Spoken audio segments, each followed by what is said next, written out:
Welcome to Tribal Academy. So in the today's session, again we will discuss highlights and important concept in the second chapter, that is called as summarization of data. So statistics and analytics ಅನ್ನೋ subject ಅಲ್ಲಿ, so there are four chapters are there. So in that second chapter, summarization of data. So in this you will getting 6 marks from this chapter. So each chapter ಇಂದ ನಿಮಗೆ 6 marks ಬರುವಂತಹ chances ಇರುತ್ತೆ. So it is very important chapter in this subject. So each chapter ನಿಮಗೆ most of the questions, so diagrams ಅಥವಾ graph base ಮೇಲೆ graph ನ analyse ಮಾಡಿ ನೀವು questions ನ ಆನ್ಸರ್ ಮಾಡುವಂತಹ probabilities ಜಾಸ್ತಿ ಇರುತ್ತೆ. ಹಾಗಾಗಿ so what are all the important concept in this chapter that we will discuss now. Along with that, we will discuss what are all the important questions they have asked in the previous question paper, that also we will discuss. Now first important concept is called descriptive statistics. So what do you mean by descriptive statistics? So describing the characteristics of the population under study in a meaningful way by using methods like mean, median, mode, standard deviation, variance, percentage. That is called as descriptive statistics. That is describing the characteristics of the population. What are all the characteristics of the population? So population means the total number of students. I'm giving example. The total number of students in a class is called as population. Each and every student in a class is called as unit. So what are those characteristics? Our characteristics ಏನಿರಬಹುದು? So that is height ಆಗಿರಬಹುದು, weight ಆಗಿರಬಹುದು, marks ಆಗಿರಬಹುದು, age ಆಗಿರಬಹುದು. These are all called as characteristics of that population ಅಂತ ಕರಿತೀವಿ. So you will study or we will describe the characteristics of those population in a meaningful way by using what? ಯಾವ measure use ಮಾಡಿಕೊಂಡು? By using mean, median, mode, variance, standard deviation, percentage, etc. So by using these statistical tools, we will describe those characteristics of the population. That is called descriptive statistics ಅಂತ ನಾವು ಕರಿತೀವಿ. So ಈ question ಈ concept ಮೇಲೂ ಕೂಡ ನಿಮಗೆ ಆ questions ನ ಫ್ರೇಮ್ ಮಾಡುವಂತಹ ಚಾನ್ಸಸ್ ಇರುತ್ತೆ. ಸೊ ನೆಕ್ಸ್ಟ್ ಗೋಣ. So next point that is data tabulation. So what do you mean by data tabulation? Systematic arrangement of statistical data in rows and columns in the form of table. So ನೀವೇನ್ ಮಾಡಬೇಕು? Collect ಮಾಡ್ಕೊಂಡಿರುವಂತಹ information ಸಿಸ್ಟಮೆಟಿಕಲ್ order ಅಲ್ಲಿ row and column format ಅಲ್ಲಿ ನೀವು table format ಅಲ್ಲಿ ಡೇಟಾನ arrange ಮಾಡೋದನ್ನ ಟ್ಯಾಬುಲೇಷನ್ ಅಥವಾ data ಟ್ಯಾಬುಲೇಷನ್ ಅಂತ ಕರಿತೀವಿ. It is A systematic arrangement of collected data in rows and columns in the form of table, that is called as data tabulation. Okay, so next we move to the next concept. What do you mean by frequency distribution table? So ಹೇಗೆ ನಾವು frequency distribution table ನ construct ಮಾಡಬೇಕು, ಅದರ base ಮೇಲೂ ಕೂಡ ನಿಮಗೆ MCQs ನ ಕೇಳುವಂತಹ ಚಾನ್ಸಸ್ ಇರುತ್ತೆ. ಸೊ ಈ ತರ ಟೇಬಲ್ ಕೊಡ್ತಾರೆ, ಇದ್ರ ಬೇಸ್ ಮೇಲೆ less than how many are there, more than how many are there, so ಇದರೆಲ್ಲ ಕ್ವಶನ್ಸ್ ನ ಕೇಳುವಂತಹ ಚಾನ್ಸಸ್ ಇರುತ್ತೆ. So discrete frequency table is nothing but, so this is called as value of variable ಅಂತ ಕರಿತೀವಿ. Number of children, that is called as value of variable. ಆ value of variables ನ ನೀವು ascending order ಅಲ್ಲಿ ಬರ್ಕೋಬೇಕು without repetition. Taking the value of variable in ascending order, if you write the corresponding frequencies, that is called as discrete frequency distribution table. So value of variable na ನೀವು systematical order ಅಲ್ಲಿ ಬರೀತೀರಾ, ಅದರ corresponding frequency ನ ಬರೆದ್ರೆ that is called discrete frequency table ಅಂತ ಕರಿತೀವಿ. Next, how to construct continuous frequency table. So ಇಲ್ಲಿ variable value ತಗೊಂಡಿದ್ದಾರೆ. ಈ ವೇರಿಯಬಲ್ ವ್ಯಾಲ್ಯೂಸ್ನ ನೀವು ಕ್ಲಾಸ್ ಇಂಟರ್ವಲ್ ಅಲ್ಲಿ ಬರ್ಕೋಬೇಕು. 10 to 20, 20 to 30, 30 to 40, 40 to 50, like that. If you take the variable values in a class intervals with corresponding frequencies, if you write those type of data tabulation is called as continuous frequency distribution table ಅಂತ ಕರಿತೀವಿ. So ಇದ್ರ base ಮೇಲೆ ನಿಮಗೆ MCQs ನ ಕೇಳುವಂತಹ questions ಇರುತ್ತೆ ಅಥವಾ chances ಇರುತ್ತೆ. ಸೊ ನೆಕ್ಸ್ಟ್ ಹೋಗೋಣ, relative frequency. So what do you mean by relative frequency? What is the formula? That is also important. It is the ratio of frequency of a class and total frequency. That is the definition of relative frequency. So what is the formula for calculating relative frequency? Relative frequency is equal to frequency of the value of variable divided by total frequency. ಅಥವಾ short form ಅಲ್ಲಿ ಹೀಗೂ ಕೂಡ ಬರೀಬಹುದು, F divided by capital N ಅಂತಲೂ ಕೂಡ ಬರೀಬಹುದು. So ಇಲ್ಲಿ ನಿಮಗೆ definition ಕೇಳುವಂತಹ chances ಇರುತ್ತೆ ಅಥವಾ ಫಾರ್ಮುಲಾನು ಕೇಳುವಂತಹ ಚಾನ್ಸಸ್ ನಿಮಗೆ ಈ ಕಾನ್ಸೆಪ್ಟ್ ಮೇಲೆ ಇರುತ್ತೆ. ಸೊ ಹಾಗಾಗಿ it is important. Next, construction of diagrammatic and graphical presentation of data. So ಈ chapter ಅಲ್ಲಿ major very important concept is different types of diagrammatic and graphical presentation. So ನಿಮಗೆ ಇಲ್ಲಿ ಪ್ರಾಬ್ಲಮ್ ಅಥವಾ ಡೇಟಾ ಡಯಾಗ್ರಾಮ್ ಗ್ರಾಫ್ ನ ಕೊಟ್ಟಾಗ ಆ diagram ನ analyse ಮಾಡುವಂತದ್ದು ಗೊತ್ತಿರಬೇಕು and based on that they will ask you a questions. So percentage calculate ಮಾಡಿ, ರೇಷಿಯೋಸ್ ನ ಕ್ಯಾಲ್ಕುಲೇಟ್ ಮಾಡಿ, ಹೈಯೆಸ್ಟ್ ಯಾವುದು, ಲೋಯೆಸ್ಟ್ ಯಾವುದು, ಡಿಫ್ರೆನ್ಸಸ್ ಯಾವುದು, ಈ ತರ ನಿಮಗೆ MCQs ನ ಕೇಳುವಂತಹ ಚಾನ್ಸಸ್ ಇರುತ್ತೆ. ಹಾಗಾಗಿ you have to study all these types of diagrams and graph. So one by one we will see now. So first is simple bar diagram, construction of simple bar diagram ಅಥವಾ construction of multiple bar diagram, that is also very important. ಅದರ base ಮೇಲೆ ನಿಮಗೆ MCQs ನ ಕೇಳಬಹುದು. ಅಥವಾ pi chart ಮೇಲೆ ನಿಮಗೆ construction of pi chart ಮೇಲೆ ಕ್ವಶನ್ಸ್ ನ ಕೇಳಬಹುದು. ಅಥವಾ what is the formula for calculating angle of individual component, ಅದನ್ನು ಕೂಡ ನಿಮಗೆ MCQs ಅಲ್ಲಿ ಕೇಳುವಂತಹ ಚಾನ್ಸಸ್ ಇರುತ್ತೆ. ಅಂಡ್ ಲೈನ್ ಗ್ರಾಫ್ ಮೇಲೆ ನಿಮಗೆ ಕ್ವಶನ್ ಕೇಳಬಹುದು. Frequency polygon, frequency curve and relative frequency polygon, construction of histogram, construction of box plot and construction of leaf stem plot. So these are all the very important different types of diagrams and graph they can ask in the examination. So next we will discuss MCQs based on this chapter. ಈ chapter ಮೇಲೆ ಯಾವ type ಅಲ್ಲಿ ನಿಮಗೆ MCQs ನ ಕೇಳುವಂತ chances ಇರುತ್ತೆ and previous year ಅಲ್ಲಿ ಯಾವ questions ಕೇಳಿದ್ರು ಅದನ್ನ ನಾವು ಡಿಸ್ಕಸ್ ಮಾಡ್ತಾ ಹೋಗೋಣ. Now in DCET 2023 question number 24 is the graph of cumulative frequency. ಅಂದ್ರೆ ಕ್ಯುಮ್ಯುಲೇಟಿವ್ ಫ್ರೀಕ್ವೆನ್ಸಿನ ಯೂಸ್ ಮಾಡಿಕೊಂಡು ಕನ್ಸ್ಟ್ರಕ್ಟ್ ಮಾಡುವಂತಹ ಗ್ರಾಫ್ ಅಥವಾ ಗ್ರಾಫ್ ಯಾವುದು ಅಂತ ಕೇಳಿದ್ದಾರೆ. ಸೊ ಇಲ್ಲಿ ಕ್ಯುಮ್ಯುಲೇಟಿವ್ ಫ್ರೀಕ್ವೆನ್ಸೀಸ್ ನ ಯೂಸ್ ಮಾಡಿಕೊಂಡು ಕನ್ಸ್ಟ್ರಕ್ಟ್ ಮಾಡುವಂತಹ ಗ್ರಾಫ್ ಯಾವುದು ಅಂದ್ರೆ ಕ್ಯುಮ್ಯುಲೇಟಿವ್ ಫ್ರೀಕ್ವೆನ್ಸಿ ಕರ್ವ್ ಅಥವಾ ಕ್ಯುಮ್ಯುಲೇಟಿವ್ ಫ್ರೀಕ್ವೆನ್ಸಿ ಪಾಲಿಗಾನ್ ಅಂತಾನೂ ಕೂಡ ಕರಿಬಹುದು ಅಥವಾ ಶಾರ್ಟ್ ಫಾರ್ಮ್ ಅಲ್ಲಿ ಓಜಿವ್ಸ್ ಕರ್ವ್ ಅಂತಾನೂ ಕೂಡ ಕರೀತಾರೆ. ಸೊ ಇದನ್ನ ನಾವು ಕ್ಯುಮ್ಯುಲೇಟಿವ್ ಫ್ರೀಕ್ವೆನ್ಸಿನ ಯೂಸ್ ಮಾಡಿಕೊಂಡು ಡ್ರಾ ಮಾಡುವಂತಹ ಡಯಾಗ್ರಾಮ್ ಮತ್ತು ಗ್ರಾಫ್ಸ್. ಸೊ ಇಲ್ಲಿ ಫಸ್ಟ್ ಆಪ್ಷನ್ ಫ್ರೀಕ್ವೆನ್ಸಿ ಪಾಲಿಗಾನ್ ಅಂತ ಕೊಟ್ಟಿದ್ದಾರೆ. ಫ್ರೀಕ್ವೆನ್ಸಿ ಪಾಲಿಗಾನ್ ನಾವು ಕ್ಯುಮ್ಯುಲೇಟಿವ್ ಫ್ರೀಕ್ವೆನ್ಸಿ ಯೂಸ್ ಮಾಡಿಕೊಂಡು ಕನ್ಸ್ಟ್ರಕ್ಟ್ ಮಾಡೋದಿಲ್ಲ. ಅಂಡ್ ಹಿಸ್ಟೋಗ್ರಾಮ್ ಕೂಡ ನಾವು ಕ್ಯುಮ್ಯುಲೇಟಿವ್ ಫ್ರೀಕ್ವೆನ್ಸಿ ಯೂಸ್ ಮಾಡಿಕೊಂಡು ಕನ್ಸ್ಟ್ರಕ್ಟ್ ಮಾಡೋದಿಲ್ಲ. Only cumulative frequency polygon or cumulative frequency curve ಅಥವಾ ogive curves are constructed by using cumulative frequencies. Therefore option C is the right answer. Next question. Question number 25. So to calculate percentage frequency ನ calculate ಮಾಡುವಂತ formula ಕೇಳಿದೆ. So percentage frequency ನ calculate ಮಾಡಬೇಕಾದ್ರೆ use ಮಾಡುವಂತ formula frequency of the class and number of observations into 100. ಇಲ್ಲಿ percentage ಕೇಳಿದರೆ, ಹಾಗಾಗಿ you have to multiply 100. So this is the formula for calculating percentage frequency. ನೋಡಿ option ನೋಡ್ತಾ ಹೋಗೋಣ. ಫಸ್ಟ್ ಆಪ್ಷನ್ಸ್ ಅಲ್ಲಿ PF means percentage frequency which is equal to F into N ಅಂತ ಬರ್ದಿದೆ. Therefore first is not the correct formula. Second ಅಲ್ಲಿ ನೋಡಿ PF is equal to F divided by N into 100. So this is the right formula for calculating percentage frequency.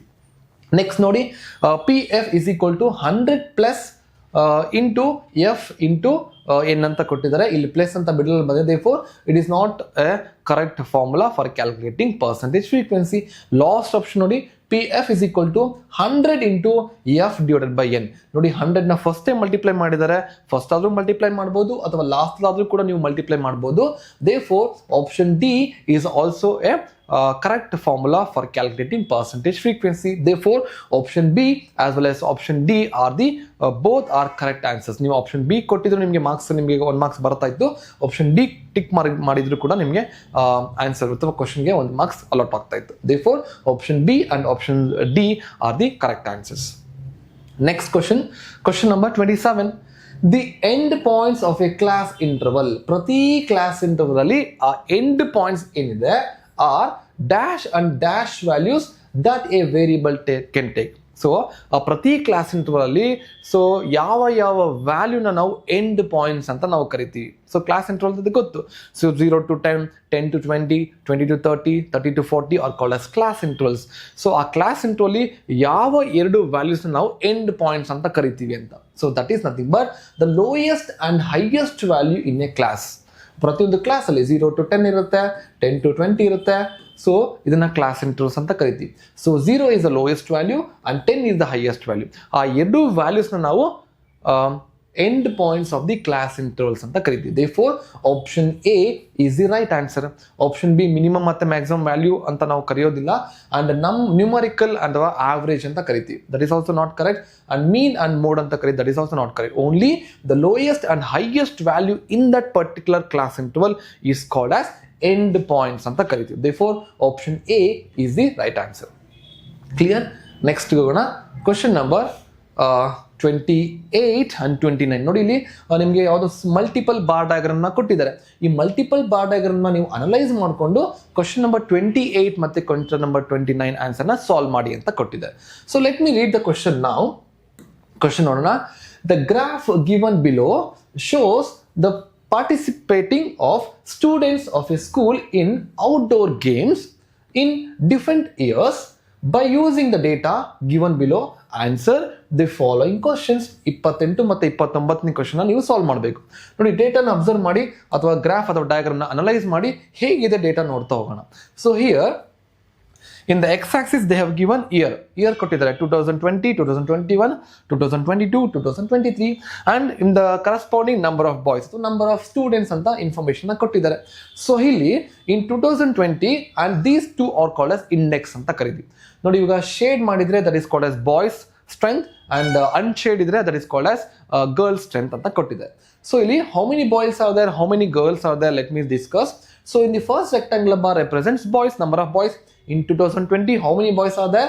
It is approximately 225 is the number of boys. And girls, how many are there? 125 are the girls in the year 2020. Similarly, boys participants in 2021, it is 125. Girls participants in 2021, that is how much? That is also 225. Similarly, 2022 ಅಲ್ಲಿ boys participants how many are there? 75 are the boys participants. ನೀವೇನ್ ಮಾಡ್ಬೋದು, scale ಇಟ್ಕೊಂಡು ಸ್ಕೇಲ್ನ measure ಮಾಡಿ y Axis ತಗೊಂಡು ನೀವು ವ್ಯಾಲ್ಯೂಸ್ನ ಬರೀಬಹುದು. So next 2022 ಅಲ್ಲಿ girls participants how many are there? 125 are the girls participants. Clear? Next, so 2023 ಅಲ್ಲಿ boys participants how many are there? 225 are the boys participants. Girls participants how many are there? That is 150 are the girls participants. So this is how we should analyze the diagram. So now we will start a discussion about question number 28. See here, in which year did the girls participants more than boys participants? ನೀವೇನ್ ಮಾಡಬೇಕು, boys participant ಮತ್ತು girls participant ಎರಡನ್ನೂ ಕೂಡ compare ಮಾಡಬೇಕು. ಯಾವ year ಅಲ್ಲಿ girls participant ಜಾಸ್ತಿ ಇದ್ದಾರೆ ಬಾಯ್ಸ್ಗೆ ಕಂಪೇರ್ ಮಾಡಿದ್ರೆ ಅಂತ ಕೇಳಿದೆ. ಸೊ ಫಸ್ಟ್ ನೋಡಿ, 2022 ಅಲ್ಲಿ ನೋಡೋಣ. So boys participants are more, girls participants are less ಅಲ್ವಾ. ಇಲ್ಲಿ 225 ಇದೆ ಜಾಸ್ತಿ ಇದೆ, ಇಲ್ಲಿ 125 ಇದೆ ಕಡಿಮೆ ಇದೆ. ಸೊ ನೆಕ್ಸ್ಟ್ ಇಯರ್ ನೋಡೋಣ, boys participants are less, that is 125 and girls participants are more, that is 225. Correct? ಈ ವರ್ಷದಲ್ಲಿ ಅಂದ್ರೆ 2021 ಅಲ್ಲಿ ಬಾಯ್ಸ್ ಪಾರ್ಟಿಸಿಪೆಂಟ್ಸ್ ಕಡಿಮೆ ಇದ್ದಾರೆ, ಗರ್ಲ್ಸ್ ಪಾರ್ಟಿಸಿಪೆಂಟ್ಸ್ ಜಾಸ್ತಿ ಇದ್ದಾರೆ. ಸೊ ಇಲ್ಲಿ ನೋಡಿ, 2022 ಅಲ್ಲಿ boys participants are less, girls participants are more. 2023 ಅಲ್ಲಿ boys participants are more and girls participants are less. So ಯಾವ ಇಯರ್ ಅಲ್ಲಿ ಗರ್ಲ್ಸ್ ಪಾರ್ಟಿಸಿಪೆಂಟ್ಸ್ ಅವ್ರು ಕೇಳಿರೋದೇನೋ, ಗರ್ಲ್ಸ್ ಪಾರ್ಟಿಸಿಪೆಂಟ್ಸ್ ಆರ್ ಮೋರ್, ಜಾಸ್ತಿ ಯಾವ್ದ್ರಲ್ಲಿದೆ. So in 2022 girls participants are more than boys participant. therefore alive. So ಇದು 2021. ಇನ್ನೊಂದು ಇಯರಲ್ಲೂ ಕೂಡ ಗರ್ಲ್ಸ್ ಪಾರ್ಟಿಸಿಪೆಂಟ್ಸ್ ಜಾಸ್ತಿ ಇದ್ದಾರೆ. ಯಾವ ಇಯರಲ್ಲಿದೆ? 2022 ಕೂಡ girls participants are more as compared to boys participants. Correct? In 2021 as well as 2022, girls participants are more than boys participants. Therefore, option B, 2021 and 2022 is the right answer. Okay, ಬೇರೆ ಎರಡು ಇಯರಲ್ಲೂ ಕೂಡ boys participants ಜಾಸ್ತಿ ಇದ್ದಾರೆ. ಈ ಎರಡು ಇಯರಲ್ಲಿ ಮಾತ್ರ girls participants ಜಾಸ್ತಿ ಇದ್ದಾರೆ ಬಾಯ್ಸ್ಗೆ ಕಂಪೇರ್ ಮಾಡಿದ್ರೆ. Therefore, option B, 2021 and 2022 is the right answer. Next question number 29 ನೋಡೋಣ. In which 2 years did an equal number of boys participants ಅಂದ್ರೆ ಬಾಯ್ಸ್ ಪಾರ್ಟಿಸಿಪೆಂಟ್ಸ್ ಈಕ್ವಲ್ ಆಗಿರುವಂತಹ ಇಯರ್ಸ್ ಯಾವ್ದ್ಯಾವ್ದು ಅಂತ. ಸೊ ನೋಡಿ, ಬಾಯ್ಸ್ ಪಾರ್ಟಿಸಿಪೆಂಟ್ಸ್ ಅಂದ್ರೆ ಶೇಡ್ ಪಾರ್ಟ್ ಏನಂತ ಕರಿತೀವಿ, boys participants. So shade part ಅಲ್ಲಿ ಕಾಮನ್ ಆಗಿರುವಂತದ್ದು ಯಾವುದು, ಸೇಮ್ ಪಾರ್ಟಿಸಿಪೆಂಟ್ಸ್ ಎಷ್ಟು ಜನ ಇದ್ದಾರೆ ನೋಡಿ, ಇಲ್ಲಿ 225, ಇಲ್ಲೂ ಕೂಡ ಇದೆ, ಇಲ್ಲೂ ಕೂಡ 225 ಇದೆ. ಸೊ ಈ 2 ವರ್ಷದಲ್ಲಿ ಬಾಯ್ಸ್ ಪಾರ್ಟಿಸಿಪೆಂಟ್ಸ್ ಕಾಮನ್ ಅಥವಾ ಸೇಮ್ ಇದ್ದಾರೆ. ಯಾವ year, 2020 and 2023, correct. therefore 2020 and 2023 ಅಲ್ಲಿ ಬಾಯ್ಸ್ ಪಾರ್ಟಿಸಿಪೆಂಟ್ಸ್ ಈಕ್ವಲ್ ಆಗಿದ್ದಾರೆ. therefore option C is the right answer. So ಈ ತರ ನಿಮಗೆ simple bar diagram, multiple bar diagram, pi chart, line graph, leaf stem plot, ಇಲ್ಲಿ ಯಾವುದೇ ಟೈಪ್ ಆಫ್ ಡಯಾಗ್ರಾಮ್ ಅಥವಾ ಗ್ರಾಫ್ನ ಕೊಟ್ಟು ಅದ್ರ ಬೇಸ್ ಮೇಲೆ ಈ ತರ MCQs ನ ಕೇಳುವಂತಹ ಚಾನ್ಸಸ್ ಇರುತ್ತೆ. ಸೊ ಈ MCQs ಅಲ್ಲಿ ನಿಮಗೆ ರೇಷಿಯೋಸ್ನ ಕೇಳ್ಬೋದು, ಇನ್ಕ್ರೀಸಿಂಗ್ ಪರ್ಸೆಂಟೇಜ್ ಕೇಳ್ಬೋದು, ಡಿಕ್ರೀಸಿಂಗ್ ಪರ್ಸೆಂಟೇಜ್ ಕೇಳ್ಬೋದು, ಅಥವಾ ಹೈಯೆಸ್ಟ್ ಕೇಳ್ಬೋದು, ಲೋವೆಸ್ಟ್ ಕೇಳ್ಬೋದು, ಆವರೇಜ್ ಕೇಳ್ಬೋದು. ಈ ತರ ಎಲ್ಲ ಕ್ವಶನ್ಸ್ ಕೇಳುವಂತಹ ಚಾನ್ಸಸ್ ಇರುತ್ತೆ. ಸೊ ಹಾಗಾಗಿ diagrams and graphs are very very important in this chapter. So next we will go to the next question, that is both categorical and numerical data variables can be used. ಅಂದ್ರೆ ಯಾವ ಡೇಟಾದಲ್ಲಿ ನಾವು ಕ್ಯಾಟಗೋರಿಯಲ್ ಮತ್ತೆ numerical ಡೇಟಾನ use ಮಾಡ್ತೀವಿ ಅಂತ. Categorical means the data which cannot be numerically measurable, we can call it as qualitative data ಅಂತ ಕರಿತೀವಿ. ಆ ಕ್ವಾಲಿಟೇಟಿವ್ ಡೇಟಾ ಅಂದ್ರೆ ನಂಬರ್, ನ್ಯೂಮರಿಕಲ್ ಡೇಟಾನ ಯಾವ ಈ ಮೆಥಡ್ ಅಲ್ಲಿ ಯೂಸ್ ಮಾಡ್ತೀವಿ, ಯಾವ ಟೇಬಲ್ ಅಲ್ಲಿ ಯೂಸ್ ಮಾಡ್ತೀವಿ ಅಂತ. So continuous variable can be use only for numerical data. Class interval can be used only for numerical data. Distribution of frequencies, that is also for numerical data. So categorial ಮತ್ತೆ numerical data na only frequency distribution table ಅಲ್ಲಿ ಮಾತ್ರ ನಾವು find out ಮಾಡಲಿಕ್ಕೆ ಅಥವಾ use ಮಾಡಲಿಕ್ಕೆ ಸಾಧ್ಯ. Therefore option D is the right option. Clear? Next question, dash type of charts is used to show the relationship between numerical and categorial variable. So numerical ಮತ್ತೆ categorial variable relationship ನ ನಾವು compare ಮಾಡಲಿಕ್ಕೆ ಅಥವಾ find out ಮಾಡಲಿಕ್ಕೆ ಯಾವ diagram ನ use ಮಾಡ್ತೀವಿ? So we will use only bar diagram. Plot ನ ನಾವು ಯೂಸ್ ಮಾಡೋದಿಲ್ಲ, ಪೈ ಚಾರ್ಟ್ ನ ಕೂಡ ಯೂಸ್ ಮಾಡೋದಿಲ್ಲ, ಲೈನ್ ಗ್ರಾಫ್ ನ ಕೂಡ ಯೂಸ್ ಮಾಡೋದಿಲ್ಲ. Only the bar diagram is used find the relationship between numerical as well as categorial variable. Therefore option C, bar diagram, is the right answer. Next, in 2024, so 2024 ಅಲ್ಲಿ, so next question on question number 69. The time in seconds taken by 180 athletes, ಇಲ್ಲಿ ಏನು ಕೊಟ್ಟಿದ್ದಾರೆ, continuous frequency distribution table ಕೊಟ್ಟಿದ್ದಾರೆ. So ಇಲ್ಲಿ the time in seconds taken by 180 athletes to run 110 meters hurdles race to tabulated below. ಆ ಡೇಟಾನ table format represent ಮಾಡಿದ್ದಾರೆ. So classes and frequencies ಅಂದ್ರೆ 13.8 to 14 seconds ಅಲ್ಲಿ how many students, that is how many are there, 2 athletes are there. So 14 to 14.2 seconds ಅಲ್ಲಿ reach ಆಗಿರುವಂತಹ how many athletes are there, 4 athletes are there. So like this they have given a frequency distribution table. So ಇವಾಗ question ನೋಡ್ತಾ ಹೋಗೋಣ. The number of athletes who completed the race in less than 14.6 seconds. ಅಂದ್ರೆ 14.6 second ಒಳಗಡೆ reach ಆಗಿರುವಂತಹ participants how many athletes are there, that we need to calculate. So less than 14.6 means ಇಲ್ಲಿವರೆಗೂ ಅಲ್ವಾ, less than 14.6 means so 13.8 ಇಂದ 14.6 ಏನಿದೆ ಆ ಎಲ್ಲ time ನೀವು ಕೌಂಟ್ ಮಾಡಬೇಕು. So less than 14.6 means it may be below that time. So that means you have to add 74 plus 15 plus 4 plus 2. If you add all these frequencies, then you will get the answer 95. Therefore there are 95 athletes are there who completed the race before 14.6 seconds. Therefore option B, 95, is the right answer. Clear? So next go on. Next question number 75. So here the formula for relative frequency. ನೆನ್ಪಿಟ್ಕೊಳ್ಳಿ, relative frequency formula ಕೇಳಿದ್ರೆ, what is relative frequency formula? Frequency of the class divided by number of observation, ಅಥವಾ short form ಅಲ್ಲಿ ಹೇಗೆ ಬರೀಬಹುದು? F divided by capital N ಅಂತ ಕೂಡ ಬರೀಬಹುದು. That is called as relative frequency formula. So that is option C, frequency divided by number of observations. That is the right formula for calculating relative frequency. Option C is the right answer. ಬೇರೆ options ಎಲ್ಲ ಬೇರೆ ಬೇರೆ ತರ formulas ಕೊಟ್ಟಿದ್ದಾರೆ. Right formula is frequency divided by number of observations is the right answer. Clear? Yes, in the next session we will discuss what are all the important highlights and important questions that they may ask in the question number in chapter number 3. So in the today's class we have discussed so very important highlights of the second chapter. In this chapter, so what do you mean by descriptive statistics, and what are all the diagrams and charts will come in this chapter, that also we have discussed. And very important concept, that is you have to know how to analyze the different types of diagrams and graphs. So in the next video we will come with chapter number 3. Thank you.